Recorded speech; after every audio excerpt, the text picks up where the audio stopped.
Te falar, hein, pessoal, fazia um tempinho já que eu não fazia vídeo pra eu te falar, eu tava fazendo bastante vídeo cantando.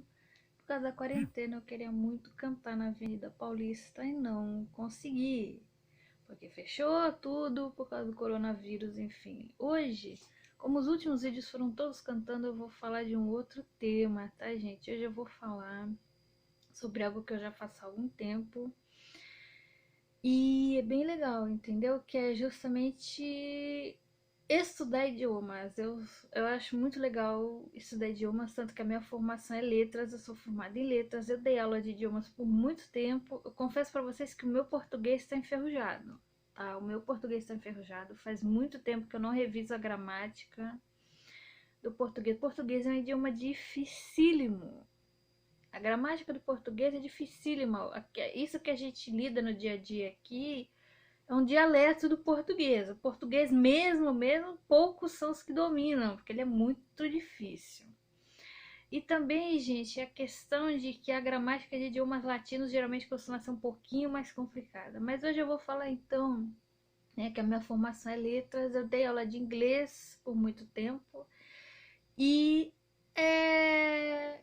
eu estou estudando japonês. Gente, o japonês, eu gostaria de falar sobre estudar japonês, porque a cultura otaku aqui no Brasil é muito grande, né? Começou mais ou menos com a minha geração. Não sei se vocês todos aqui já sabem. No outro canal, as pessoas já sabem que o outro canal já é mais antigo, eu falo mais da minha vida e tal. Esse aqui é mais de coisa do dia a dia, temas mais leves, né? No outro canal eu falo que eu tenho 34 anos, né? Então eu sou da.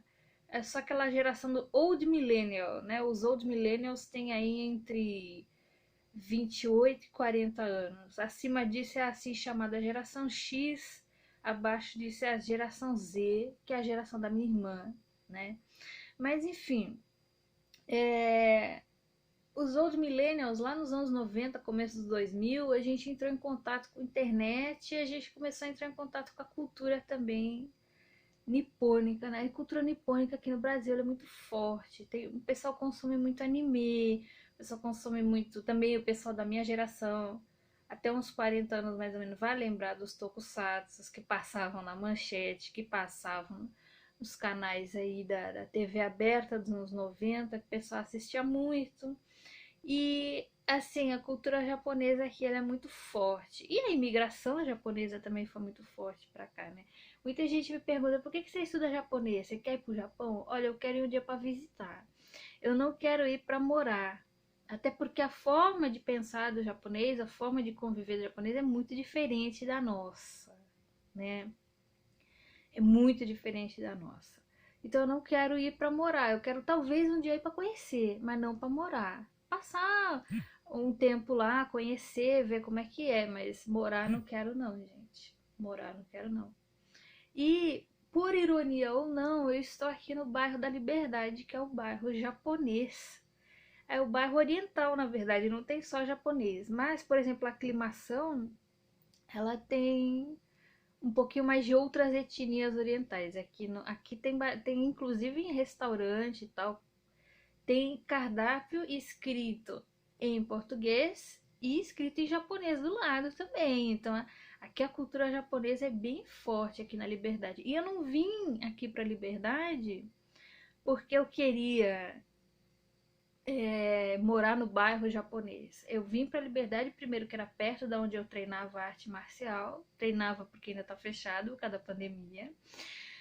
E porque eu precisava ir para um quarto individual e lá no Bexiga, que era onde eu tava morando, eu sou apaixonada pelo Bexiga até hoje, aqui pertinho também. O Bexiga não tinha quarto na faixa de preço que eu tava pedindo. Então os quartos eram muito esculhambados, ou era muito barato e esculhambado, ou era muito bom e caro, ou eram casas com regras absurdas. Tipo, nossa, eu já morei em casa com regra absurda, eu acho isso horrível. Essa pensão que eu achei que ela está ideal, ideal assim. E por ironia do destino foi na Liberdade, que era perto de onde eu fazia meus corre dos doces. Eu vendia doce na madrugada tal. Agora também deu uma parada, quero voltar porque o comércio tá abrindo, né? Mas vamos voltar aqui para o estudo da língua japonesa. Por que então que eu comecei a estudar japonês, sendo que eu não quero ir para o Japão para morar? Gente, eu também gosto da cultura japonesa. Eu comecei a assistir anime Aquela época lá, vocês lembram? Era Cavaleiros do Zodíaco, Sailor Moon, o que mais que tinha na época? Tokusatsu eu nunca fui muito de assistir. Tinha Yu Yu Hakusho, tinha Dragon Ball, nossa, eu gostava de ver os animes de menino. Eu não gostava de anime de menina, tipo Sailor Moon, eu assistia também, mas nossa, eu achava tão bobo, tipo a menina com 14 anos já obcecada pelo namorado mais velho, eu falava, vai não, meu, isso não é pra mim não. Eu ia ver os animes dos meninos. E mas não foi por isso que eu comecei a aprender japonês também. Quando eu já estava maior, por assim dizer, né? Quando eu já estava mais moça, eu comecei a escutar J-Rock. O J-Rock também é legal. Tem gente que gosta do coreano, né? Do K-pop. O pessoal adora o K-pop. Eu gosto mais do J-Rock. Acho o J-Rock, assim, super legal. Os filmes de terror, os doramas japoneses, eu também acho que são imbatíveis. Eu prefiro o dorama do que um seriado americano ou do que uma novela brasileira. Mas isso também vai de gosto de cada um. E eu também sou louca por idiomas. Eu gosto muito de idiomas. A minha área de formação é essa. Então, um belo dia, eu comecei a treinar Karatê Do por uma razão que também não tem nada a ver com isso. Era um aluno meu que eu tinha, que ele já era adulto, porque eu tive muitos alunos adultos também. Ele era aluno de inglês, eu ensinava inglês para ele. E ele indicou o dojo de Karatê. Lá fui eu fazer Karatê e a aula era quase toda em japonês. Falei, por que não? E eu comecei a estudar japonês por conta própria na internet mesmo, tá, gente? Gente, vamos falar do idioma japonês. O idioma japonês, ele, assim... Sabe qual a complicação de estudar japonês? Em primeiro lugar, a escrita. A escrita deles tem 3 formas de escrever. Não é que nem o nosso alfabeto. Os outros alfabetos eu quase não conheço, gente. Se for falar pra mim de forma de escrita coreana, eu não conheço. Se você for falar pra mim de alfabeto cirílico, que é o que eles usam lá na Rússia, eu não conheço. Não conheço, sou leiga. Agora, o japonês, gente, ele tem 3 formas de escrever, que é o hiragana, o katakana e o kanji. Gente, o hiragana e o katakana tudo bem, porque eles são silabários, né? Eles não são por letras, eles são por sílabas. E eles são fonéticos. Agora você pega o kanji, é um inferno, gente. O kanji ele é fácil de ler porque você bota o olho. Se você memorizar o kanji e bater o olho, você já sabe o que é. Você não precisa ler sílaba por sílaba, né? Já viu criança que está aprendendo a ler? Ela lê sílaba por sílaba. Por exemplo, ela tá lá lendo, casa, aí ela fica casa. Não, em japonês a pessoa vê o desenho ali do kanji da casa, ela já sabe o que é. Mas, por outro lado, para memorizar a ordem de escrita, e tem kanji que tem vários traços, é um negócio de louco. É um negócio de louco. O negócio é tão diferente do que a gente está acostumado, que eles continuam aprendendo a escrever mesmo após entrar na faculdade. Claro que o básico mesmo, eles aprendem até o ensino médio, mais ou menos, mas tem kanjis que são do dia a dia que eles ainda estão aprendendo no ensino médio e tem alguns que é só depois da faculdade. O basicão do kanji é até ensino médio. Ou seja, você pega lá uma criança de 7, 8 anos, ela não está alfabetizada.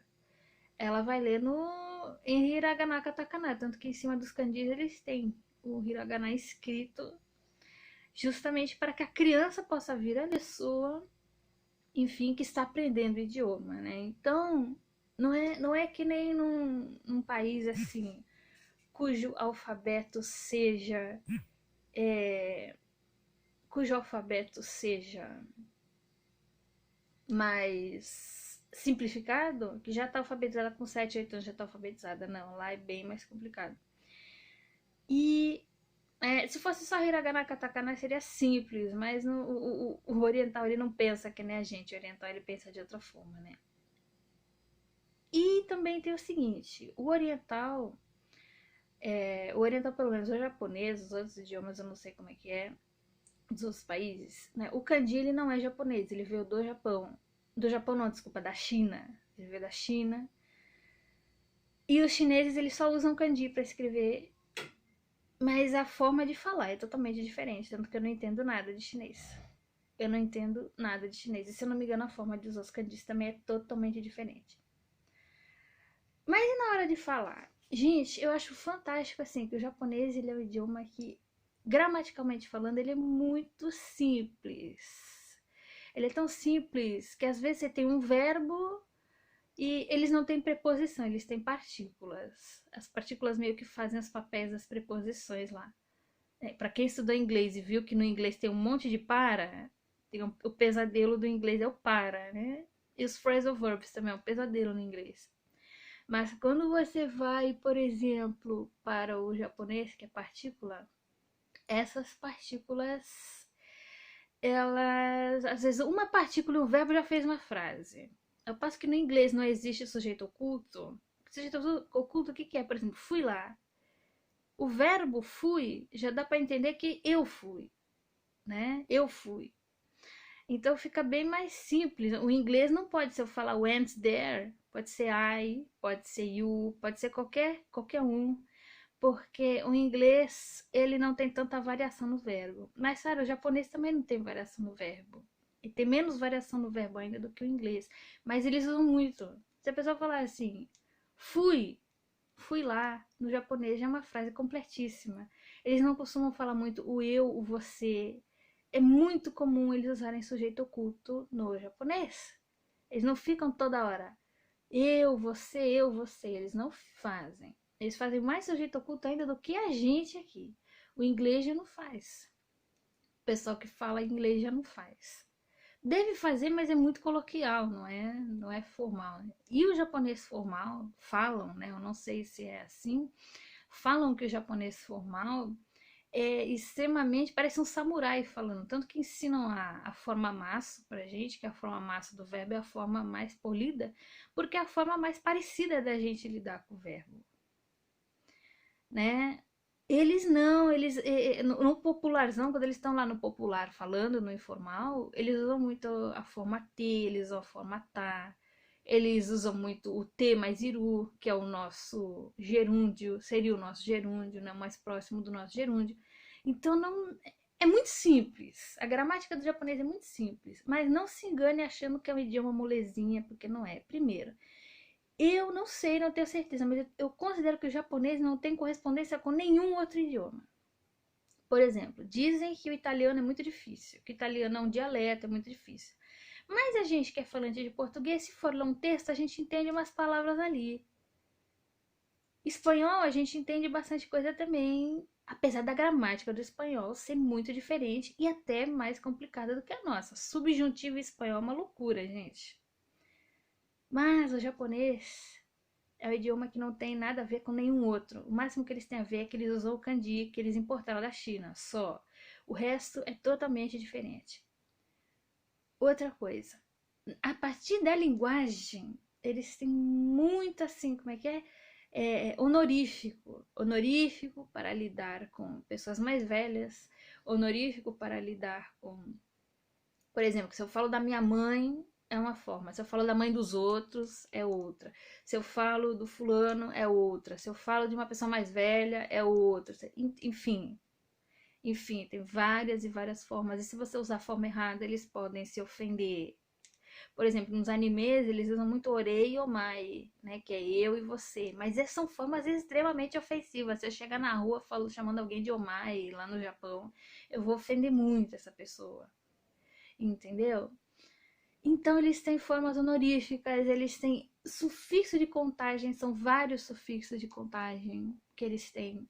É memorização, porque é muito. Não é que nem a gente aqui, que é 1, 2, 3, 4, 5 e acabou, não. Contagem para eles é um negócio que eles levam muito a sério, entendeu? Que tem muito sufixo.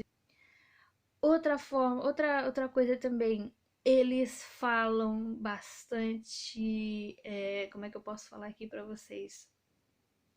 Como o idioma ele é gramaticalmente muito pobre, você tem que ir muito pela semântica da mensagem, da frase. Você não tem como indicar muito a frase através de preposições ou verbos. Ou, não, você tem que ter muito um feeling, uma palavra com a outra. Às vezes o feeling até do kanji que está sendo usado. Porque se você não tiver o feeling do kanji que está sendo usado, às vezes uma pronúncia de um kanji é, é a mesma para um outro kanji, um significado totalmente diferente. Então você tem que ter muito feeling, muita intuição para lidar com o japonês. O japonês ele pensa diferente da gente, ele se comunica de maneira diferente da gente. Eles são muito educados, assim, tudo é obrigado, tudo é reverência, tudo é muito, muito, muito, muito, muito mesmo. Até no japonês informal, se você for usar o japonês informal, mas tudo eles agradecem. Se você manda uma mensagem para alguém, essa pessoa vai te agradecer da maneira formal quando ela for te devolver. Tipo, é muito formal mesmo. É muito, formal não, não digo, mas é muito honorífico. Eles têm muito essa questão. Eles pensam muito diferente da gente, tá, gente? Eles são muito educados, mas eles não confiam fácil nas pessoas. O pouco que eu tenho de lida com o japonês, eles não confiam fácil. E você nunca vai ver um japonês armando um barraco no meio da rua. Eu acho que não, né? Deve ter, mas deve ser raro. Mas eles não estão gostando de você e também eles não vão falar nada. Eles não vão te falar nada. Entendeu? Às vezes eles vão até te receber em casa mesmo que eles não te suportem. Porque lá eles têm muito isso de manter as aparências, de manter a boa vizinhança. A política da boa vizinhança. Mas você nunca vai saber o que eles estão pensando de fato. Eu me lembro que eu fui aqui na Liberdade ano passado num Bonenkai, que é uma comemoração que eles têm de final de ano, que você tem. Eles são muito educados, muito limpos. Gente, acabou o evento, 5 minutos depois estava tudo arrumado já. E eu me recordo que eu era a única ali que não era descendente de japonês, né? Que sobrou no final. Tinha outros, mas foi embora mais cedo. A japonesa simplesmente. A minha bolsa estava atrapalhando, que estava no meio de uma mesa. Ela simplesmente apontou para a bolsa, como se fosse: olha, você tem que tirar isso aqui daqui. Acabou. A gente meio que estranha, entendeu? Eles parecem mais frios, mas eles são muito educados e às vezes eles não vão demonstrar que eles não estão gostando de algo que você está fazendo, mas de maneira muito polida. Muito, muito polida. Então o japonês ele demanda muito feeling, da gente ter feeling de como lidar. E o idioma, inclusive, e é um idioma assim que eu considero que para você ter fluência, você tem que se expor muito. Você tem que ler muito, você tem que escutar muito. Não é muito fácil, entendeu? É um idioma muito difícil por eles pensarem muito diferente da gente. É isso que eu queria dizer aqui. Gente, muito obrigada por mais. Ah, e só para finalizar, eu não sou fluente em japonês, eu não me considero fluente em japonês, embora já estude há algum tempo, embora já saiba bastante expressões. Gente, tudo de bom para vocês e até o próximo vídeo.